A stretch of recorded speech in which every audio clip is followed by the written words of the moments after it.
guys, ito na naman guys sa ating pagbabalik na ating pagbablog na si Kuya Agustin Adventure.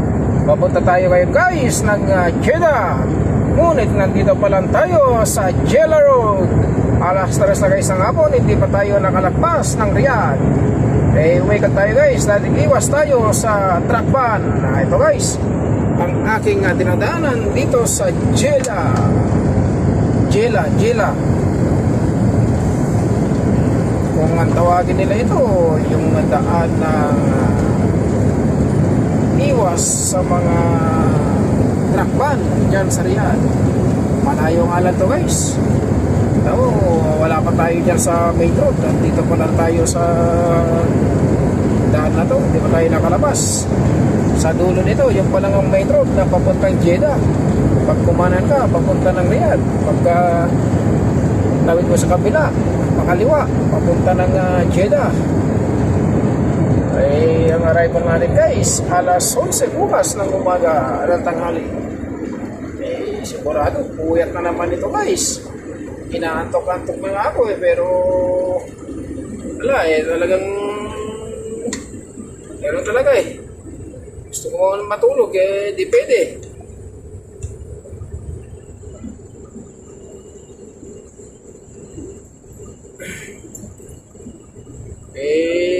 Mga kasama ko nandyan sa likod, papunta rin ng Jeddah. Dito rin kami dumaan. Yung iba dumaan sa Riyadh, pero kami hindi kasi iwas kami sa mga traffic violation. Katulad din ng mga ito kasalubong natin guys, iwas din sa violation ng mga yan, kaya hindi sila dumaan ng Riyadh. Ang labas ng mga yan, Harig. Ito mga kasalubong natin. Harig, papuntang Alcards. Yung iba naman dyan, papuntang pupunta sila ng Abha, Tabis. Yan. Ano ba kayo?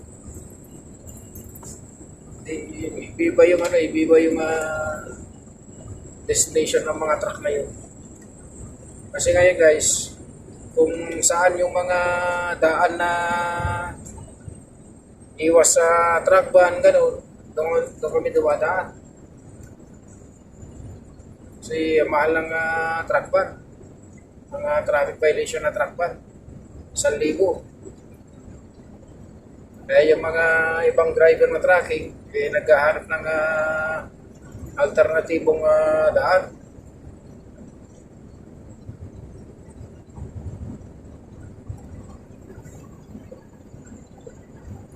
Meron ding kabahayan din dito. Ito yung bayan ng Jeddah.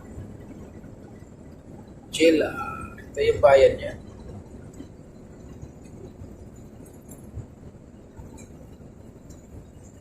Kumbaga ito kasi Alibaba Tarik Dati bawal nila yung truck dito. Pero nasanay kasi ito, residential area kasi ito Kaya binabawal nila yung truck. Pero pagka wala ng mga police, yun. Walang pantay, ayos lang. Pero wala naman nagkakaratula na truck no entry. Hindi katulad dun sa kabila na dun sa Kuya. Yun ang magandang daan, madali yun, na shortcut yun. Kaso, bawal ang truck doon. Kaya nawal nila yung truck dahil ang daan kasi mismo sa tabi ng eskwela. Kaya ipinawal nila. Mahirap na dumaan doon. Kaya sakay-sa pa, matatapag yung mga tao. Yung nakatira doon. Nambabato sila ng truck. Nabato na rin ako doon Buti ka po, hindi tumama sa salamin. Tumama sa pinto. Ayun lang yung pintuan. Yung pinambato, tirador.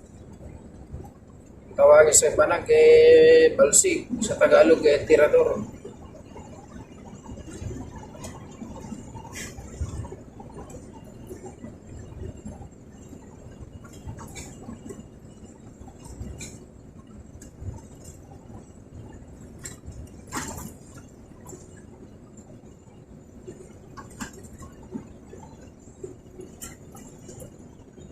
Ay, yung kasama natin, nandiyan sila sa likod.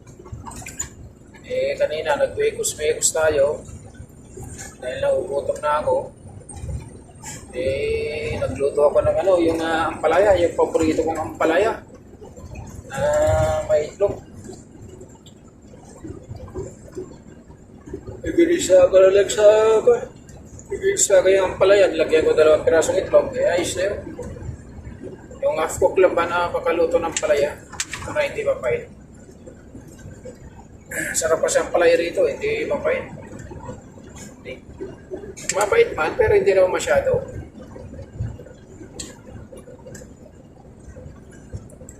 Huwasan ko muna bago ko hiwain.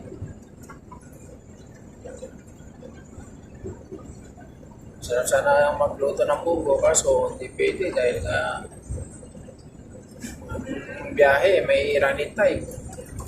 Pero minsan naman, madalas ako nagluluto. Nagluluto ako ng gulay ng munggo. Dahil nasahan ko, may biyahe ako.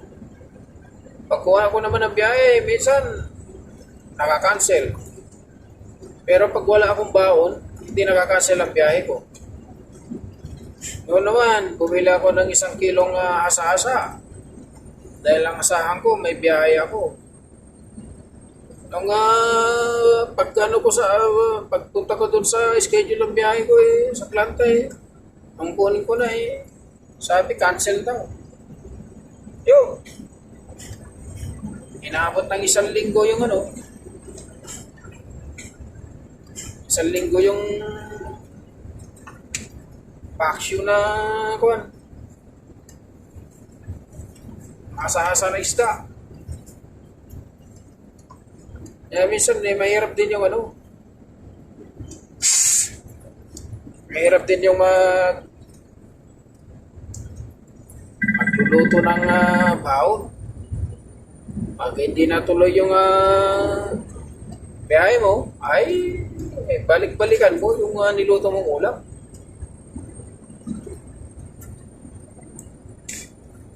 Pero kung nagluto ka, tapos may biyahe ka, yun, napakasarap sa pakiramdam guys. Kasi, hinto ka na lang, kakain ka na lang. Ganun dito guys. Yung luto mo sa umaga ng kanin, ilaan mo na yung buong maghapon mo. Kung pwede pa abutin hanggang bukas sa tanghali, yung kanin na niluto mo, mas maganda. Mas maigi. Pero dito, ngayon, yung ulam din na luluto mo, kung abutin ng 2 araw, di mas maganda. Pero pag gulay kasi, yung pinatpet, good for 1 day lang. Sira na agad. Kaya pag nagluluto ako ng pinatpet, kunti-kunti lang. Kasi pag inabot na ng kinaumagahan at tanghali, na. Ano na siya, yung madulas yung gulay, doon mo na maano na yung pinatbet na sira.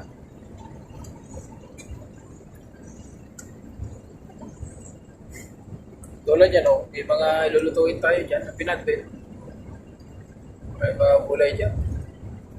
Pili tayo ng gulay. Para meron tayo lutuin sa lahat.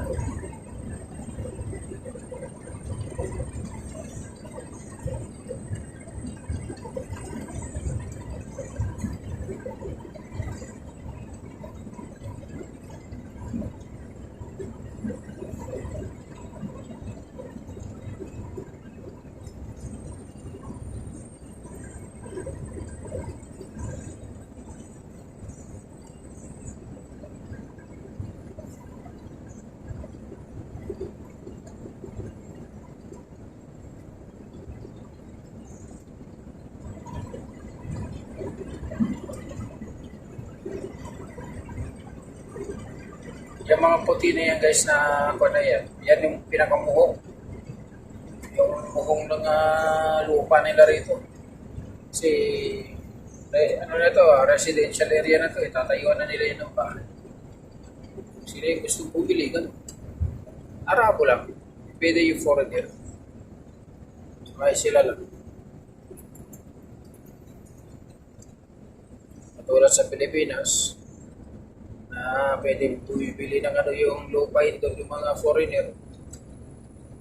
Dapat bawal yun eh.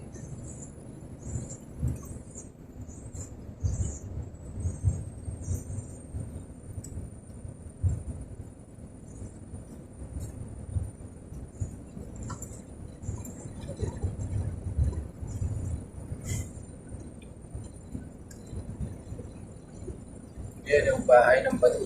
Yan. Yung bahay na yun, yung pagi na yun. Diba sila ng bahay? Nandisierto. Bakal yung guys, bakal. Para hindi liparin ng ano, hangin. Yan o, rest house sila o. Ganda ng ulo ng bahay. Rest house yan guys.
Guys, yung expressway na daan. Kakanan muna tayo dyan sa may dyan sa T-Road. Punta tayong ikot doon sa ibabaw ng tulay. Doon tayo kakaliwa. Yun ang tatawid sa kabila. Papunta ng Jeddah. Ang panalatanda ko dito guys, yung masjid na yan na hindi pa tapos. Tinayo to pero hindi tinapos. Yan ang masjid yan. Pag dumadaan ako rito na pabalik, pumunta ng Riyadh, Al-Qards, dito ako dumadaan. Yan ang panalaganda ko. Ang masjid na yan, hindi pa tapos. Tagal na yan, tinulog. Yan guys, yung highway yun. Kakanan tayo rito. T-Road, kanan.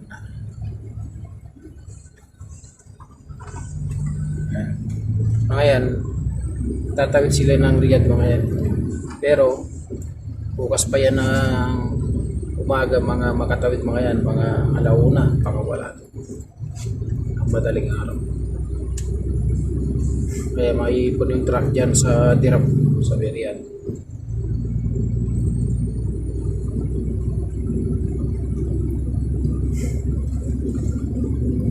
Malayo ito guys yung dinanan natin na yan, yung inikutan natin yan. Pero ayos lang kasi iwas tayo sa truck ban. Kasi mahal ang truck ban, 1,000 riyan.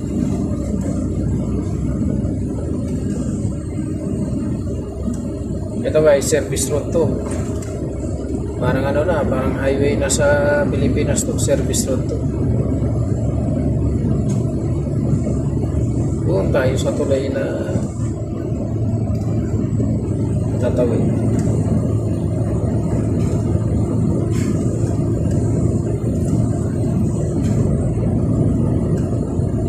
Yung mga ibang tracking, yan, pumasok sila dyan, nagpapahinga sila. Yan. Tutulog muna sila. Nagising nila, saka sila tatagpo.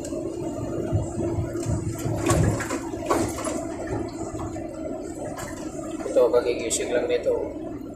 Mukhang inaantok pa yata ito. Gigiwang-giwang pa eh. Gigiwang-giwang pa eh.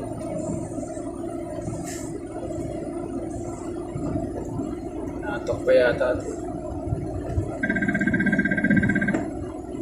Na guys, natunog guys kasi pag napakan ko itong dilaw na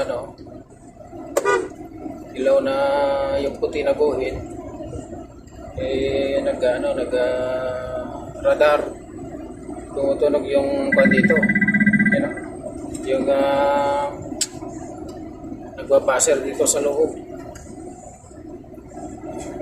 Pag napakan ng gulong, nasa sensor ng camera sensor doon sa baba, yung bumper, yung guhit na yan, kaya nagbabaser dito sa loob. Yan kasi halimbawa inaantok ang driver at nawala sa linya, magigising yung driver dahil dyan sa buzzer na yan, sa bungo. Saka ito guys, yung truck na to, halimbawa may huminto yung nagbagal yung nasa harapan ng sarapan mo, habang mananagpo ka, nagbagal, magbabagal din to. Kukumpihin nyo yung takbo nung sinusundan kung saan nabibrake. Kailang kagandahan ng mga ganito. Kailangan, sentrohin mo lang siya. Pero kung kalahati lang at hindi naamoy ng camera, ay wala, tumbok pa rin. Yung baga sa bilyar, tumbok pa rin. Ito guys, kaliwa na tayo rito sa tulay. Yan. Kaliwa na tayo guys sa tulay.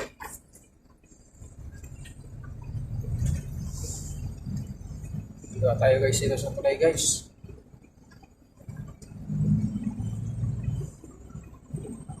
Kaliwa na tayo guys.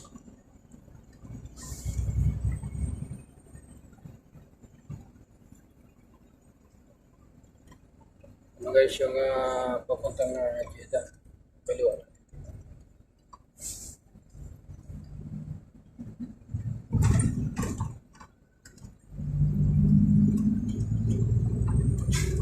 Maganda yung binili ko kanina guys ng talong. Saka yung na yun, no? Yung tawag doon, yung kalabasa na mahaba.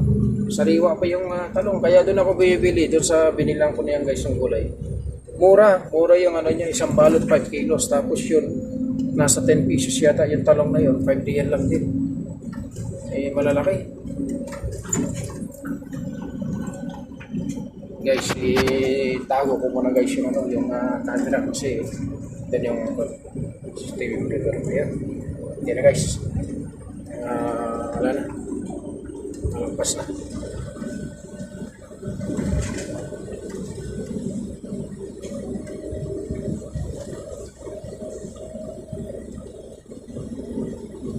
Dito na tayo guys sa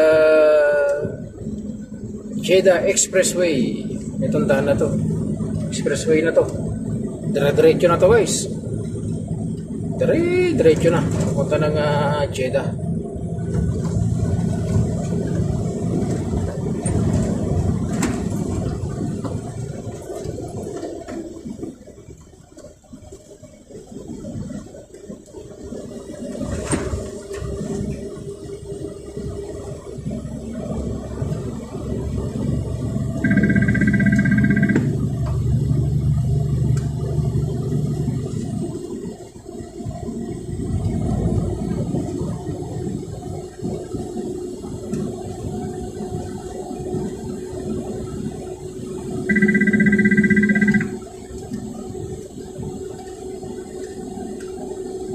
Diretso na to guys.